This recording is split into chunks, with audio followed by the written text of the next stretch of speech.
So hello and welcome back to Farm Focus Africa, where we share content about farming ranging from dairy farming, poultry farming, pig farming, coffee farming, that type of farming which will enable you to change your lifestyle and embrace village living so that you can start your farming journey today.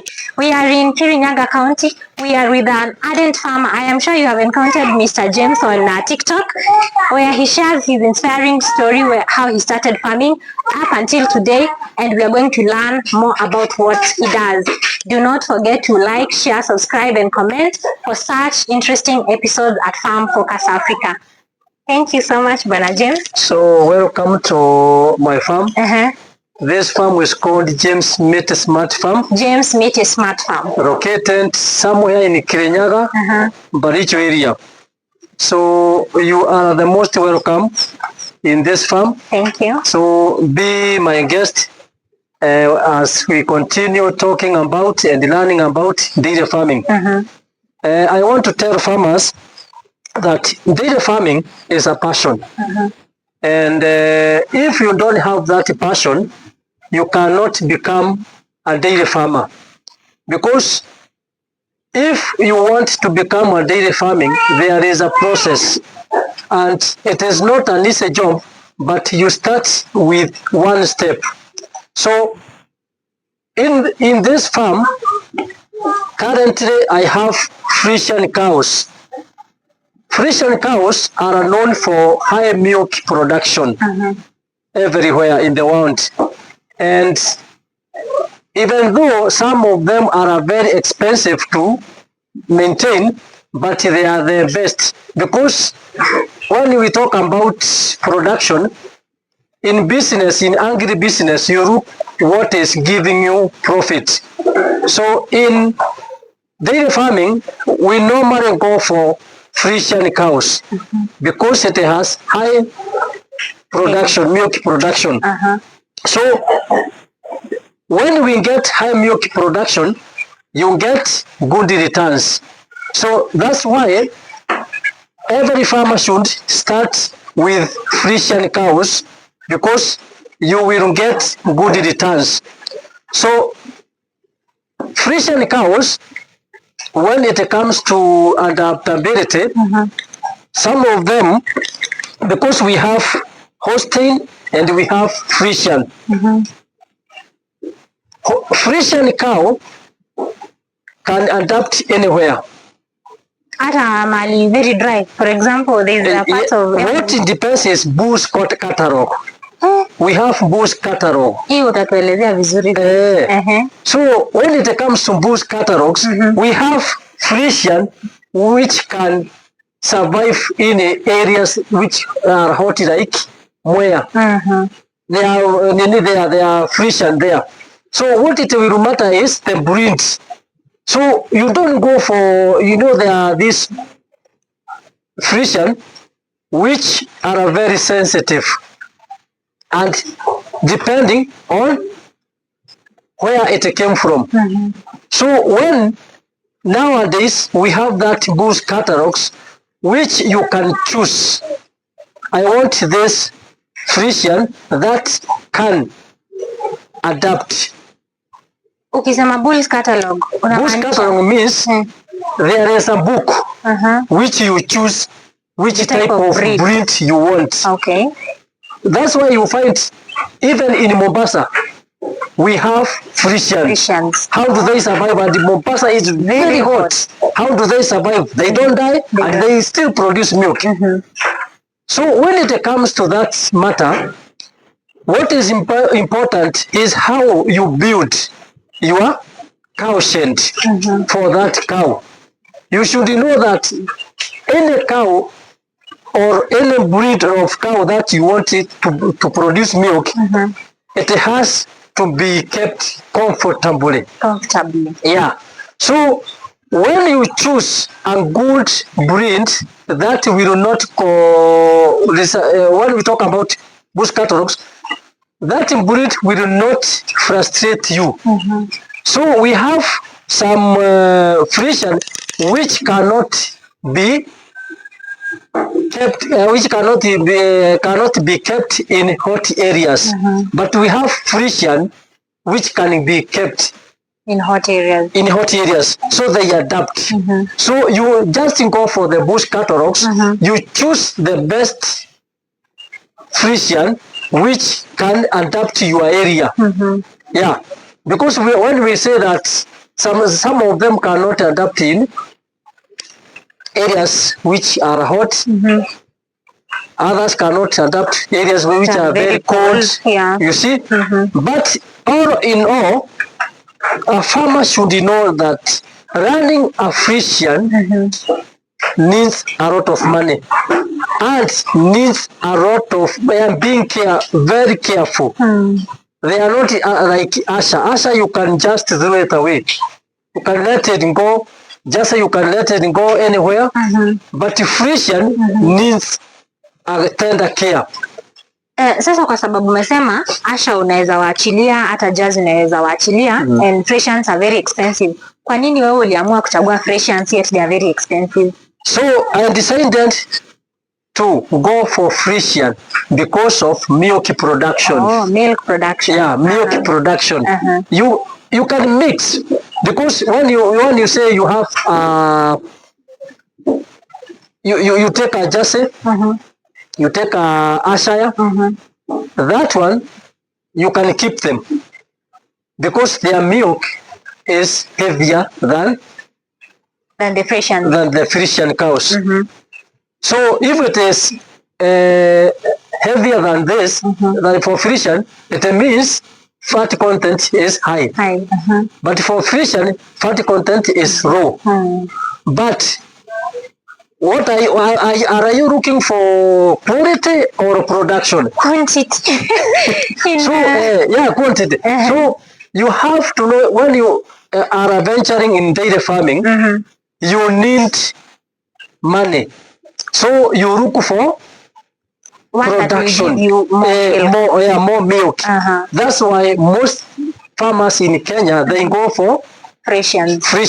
And if you are venturing in farming, do not start with zero knowledge and zero experience, because you will fail. So you have to learn before venturing into agribusiness of dairy farming. And remember that you have, when you start farming, you should start knowing that you are doing agribusiness. Kilimo biashara. So unataka pesa. You need money. Yeah. So when you venture into this business, you have to be very careful, because most of the time farmers, you want to start farming, you don't have feed, but you want to buy a cow, you will fail. The key points in dairy farming, there are 3 keys. First, feeds. Second, breed. And record keeping. Yeah, you cannot run this farm without a record. You cannot run this farm without a good record. And what about the feed? So this is why when you want to start farming, dairy farming, first you have to start with the planting fodder. That is what you start with. Second, you build a modern cow shed with local available materials, depending with your pocket. So you don't need to build an expensive cow shed to start with. You can start with 2 cows, 3 cows, or 1 cow. Then you grow. You keep on learning from that cow. So any farmer who start farming with zero knowledge and zero experience does not succeed, because you don't know anything about farming, because there is no miracle here. You have to start from the scratch. Then you should always learn from experience. don't learn from mistakes. That's why we need people who are already experienced. That's why you need, as a farmer, you have to learn how to start, how to manage. Then other things will come automatically. Yeah. Now say, umesema for me to start a successful dairy farm, lazima nikuwe na fodder, hiyo ndio umeanzia. Yes. Then I have a good breed. Yes. Then I construct a good shed. Yes. Sasa, then you bring the cow. Yeah. Sasa, possibly a young farmer like me who wants to start farming, sina shamba.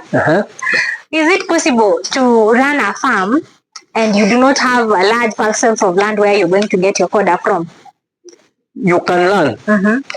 How do you run a dairy farm, or how will you start a dairy farm without large tracts of land? Without yeah.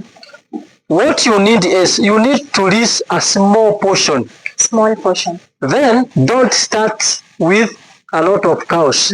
You can start with one. As you grow, you can keep on leasing the land. Because there are some people who have kept their cows in 50 by 100. So many cows. Where do they get their food? They buy. They lease. They lease land. Yeah. If you decide by, if you go to, if you say that you want to buy fins, you cannot make profit. Okay. So you need to lease your land. When you lease your land, then you can plant your own fodder. Tuseme labda ningetaka kuanzia ng'ombe wawili. Yes. I have a space yenye wanaweza toshea, but I don't have space ya kupanda fodder. Yes. Kiasi gani ya shamba nitalease ndio niweze kuwa sustain comfortably?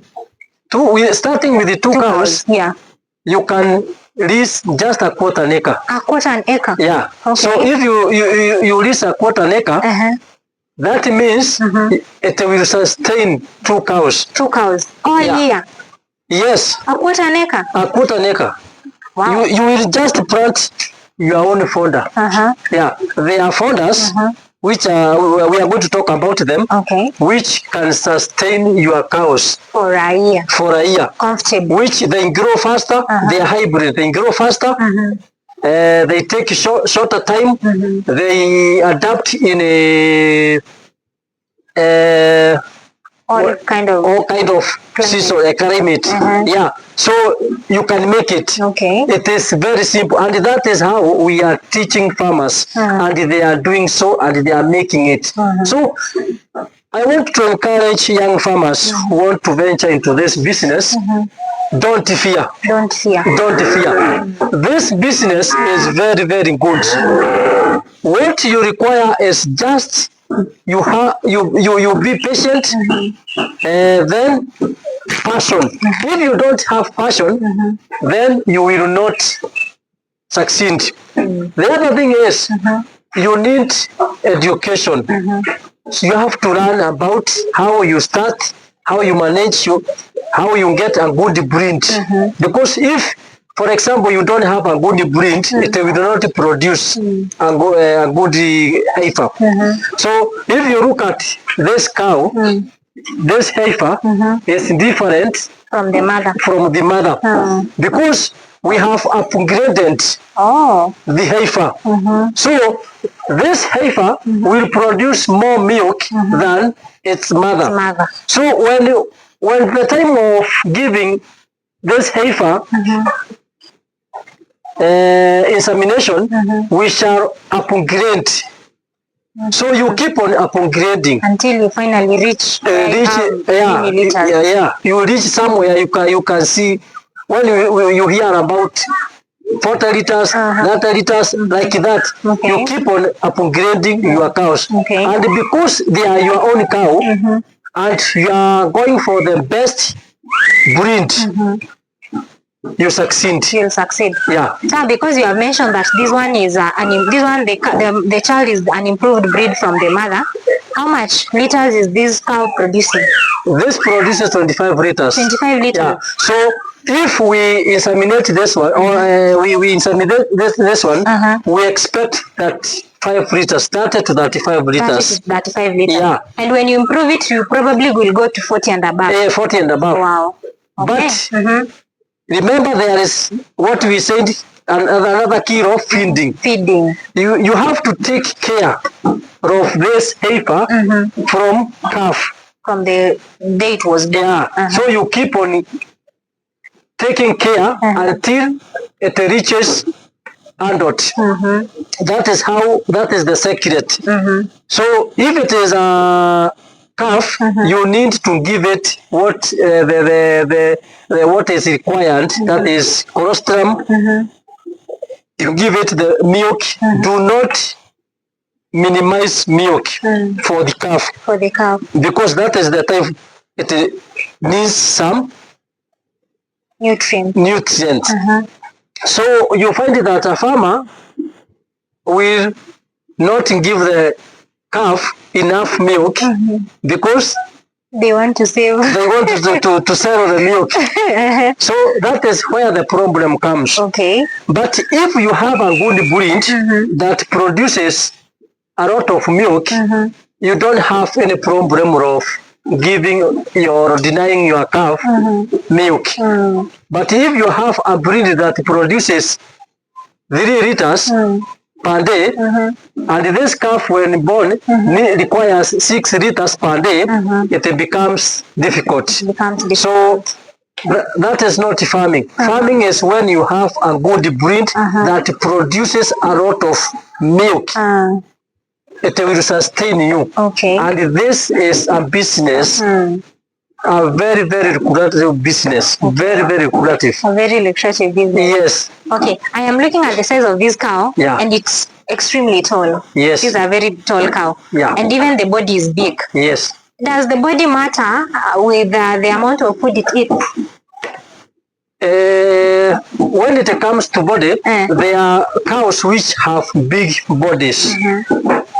So if it has a big body, even though nowadays we are not going for those big bodies, because we want a Frisian that is adapting. Okay. Anywhere. Okay. So if you go for those big bodies, it will eat a lot of food or feed. So when you are buying a cow, for example, now you want to buy this cow, you can see that cow. Look at this back line. You can see it is flat. Flat, yes. It is flat. This cow is not fat. Oh. Yeah. A heifer should not be fat, or a dairy cow should not be fat. Okay. Yeah, you are not rearing it for meat. This is not a beef. Okay. So if you look at this cow, back line is flat. When you look at the conformation of the body, it should be wedged shape. Wedged shape. Yeah. Oh. So in front, this is in front. Back should come like this, so that it can hold the under. Okay. If you look at this heifer, just look at this heifer, you can see it is like wedged shapes. Wedged shapes. If you look at this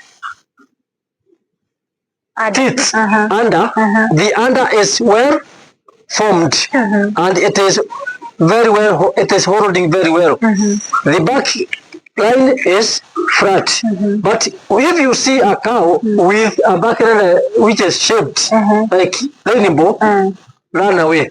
Oh. Because it will not hold itself. So I've heard of a situation where ng'ombe akizaa anashindwa kusimama. Could that be the reason? There are some various factors that contribute to that.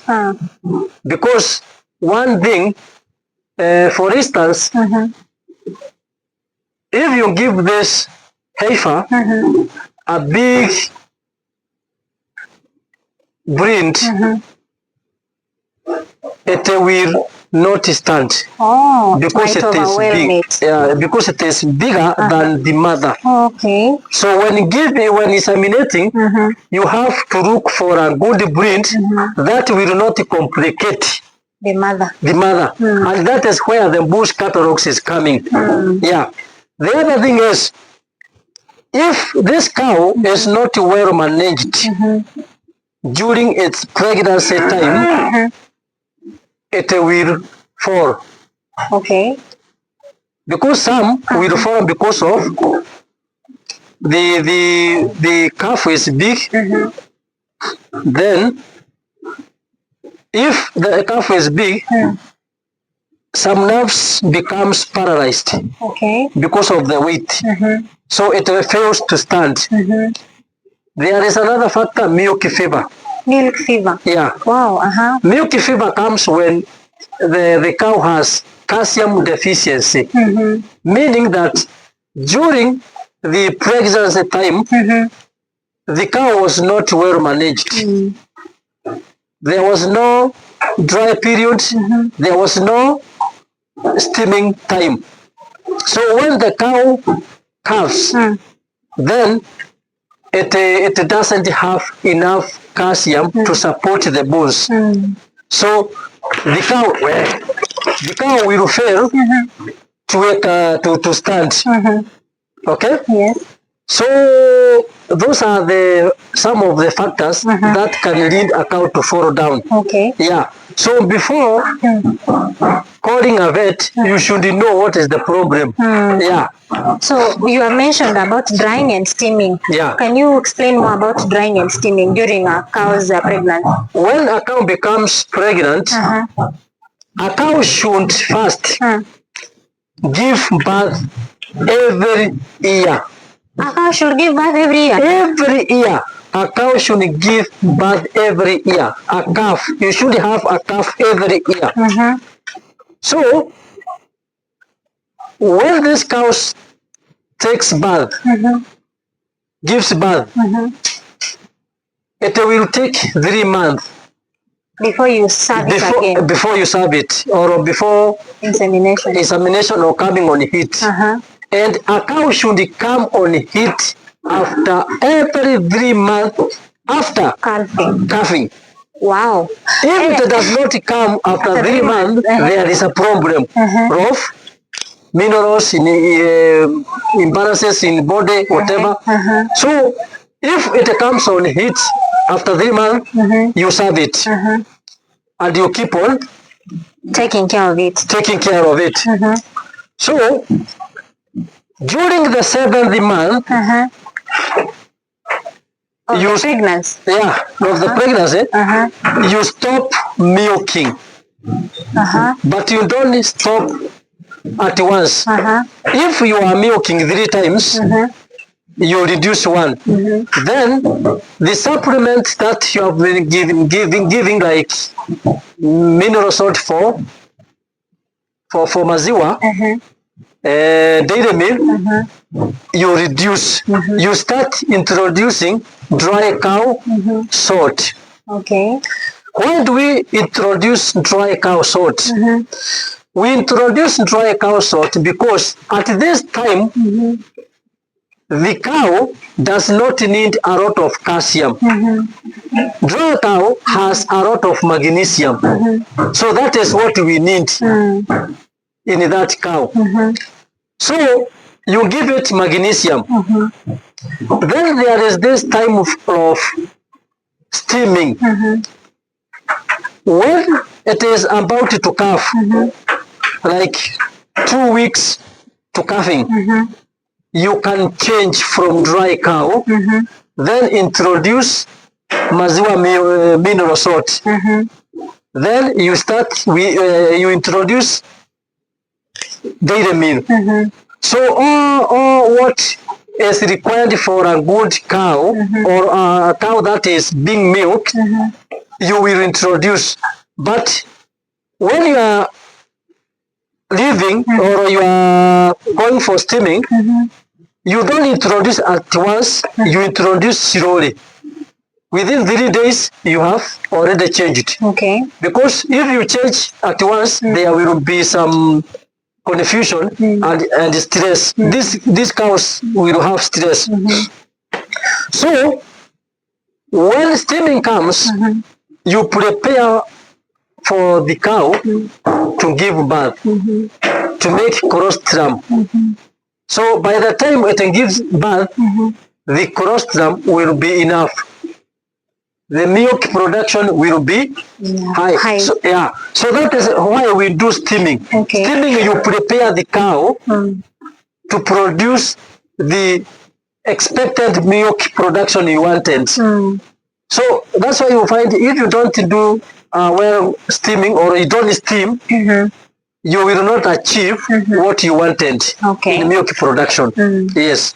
Wow. So you have mentioned that ng'ombe anafaa kupatia ndama kila mwaka. Yes. Na hilo jambo limenishtua sana kwa sababu tuko na ng'ombe pale nyumbani miaka 3.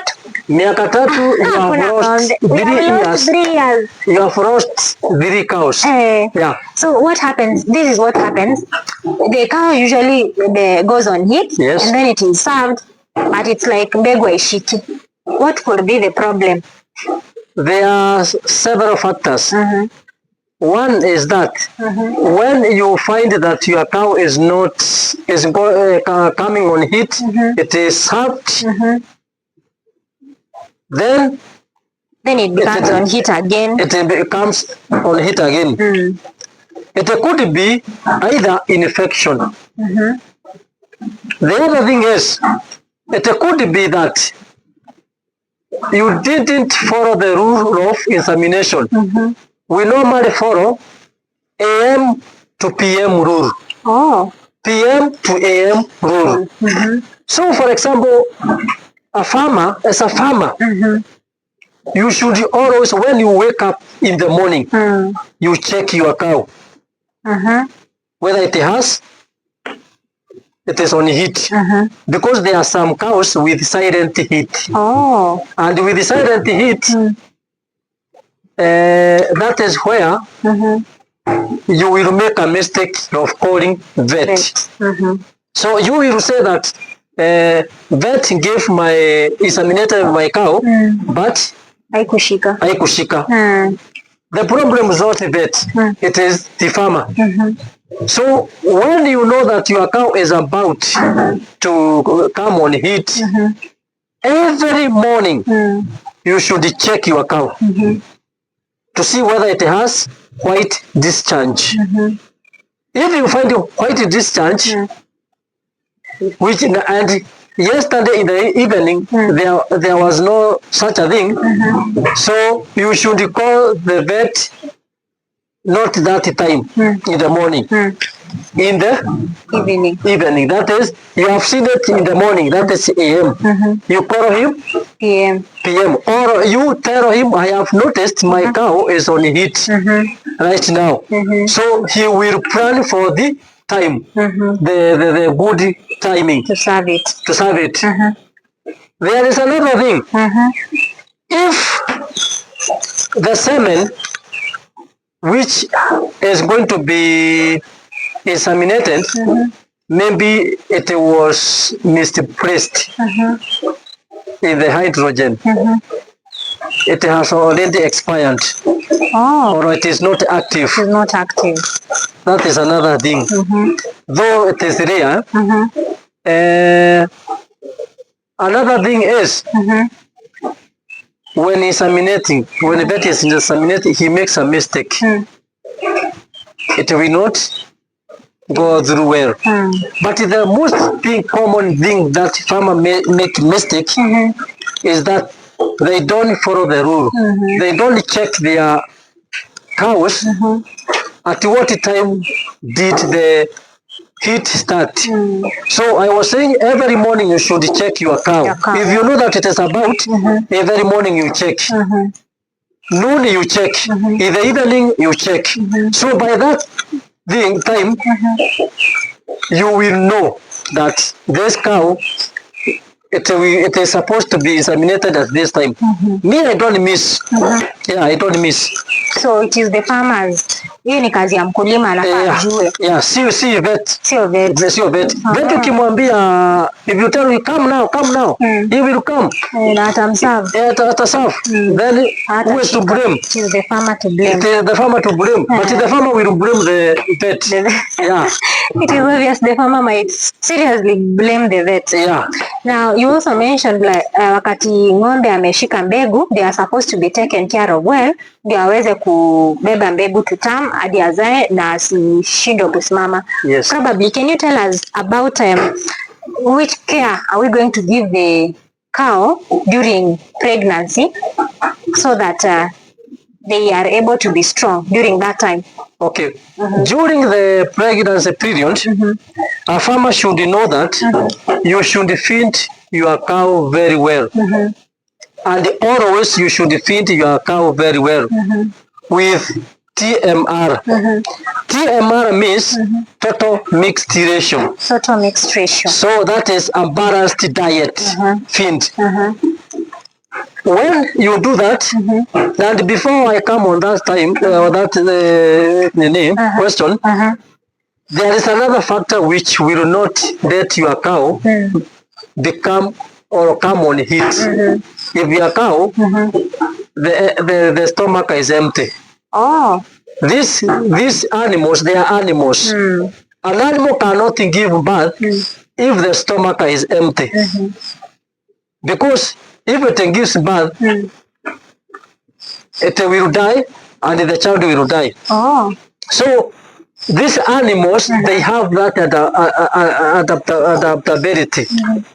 If it is you are not giving your cow enough feed, it will delay the heat until the day it will be given the right amount of food.